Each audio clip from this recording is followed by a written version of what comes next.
তিনি ইসলামকে বাংলাদেশের রাষ্ট্রধর্ম শুক্রবারকে ছুটির দিন ঘোষণা করেছিলেন। তিনি মসজিদ মাদ্রাসায় বিদ্যুৎ বিল মওকুফ করেছিলেন।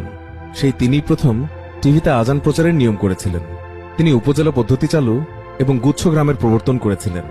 এই তিনি দেশ মাতৃকার একজন গর্বিত সাবেক সেনাপ্রধান, এদেশের 9 বছরের সাবেক সফল প্রেসিডেন্ট। ওনার 9 বছরের শাসনামলে এদেশের উন্নয়নের স্বর্ণযুগ ছিল। ওনার শাসনামলেই দুর্নীতি, ধর্ষণ, খুন, রাহাজানি, প্রকাশ্যে কোপাকুপি এগুলো সত্যি দুরূহ ছিল। হ্যাঁ, একমাত্র ওনার আমলেই মানুষ শান্তিতে নিরাপদ জীবনযাপন করেছিল। এই তিনিই বলেছিলেন 68,000 গ্রাম বাঁচলে বাংলাদেশ বাঁচবে। কার কথা বলছি? কে তিনি, যিনি এভাবেই এদেশের রাজনীতি এবং সমাজনীতিতে এতটা অবদান রেখেছেন?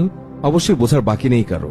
হ্যাঁ, তিনি হুসাইন মোহাম্মদ এরশাদ, যার এত শত অবদানের বিপরীতে সম্মান তো দূরের কথা, তার মৃত্যু নিয়েও আমরা ট্রল করতে দ্বিধাবোধ করি না।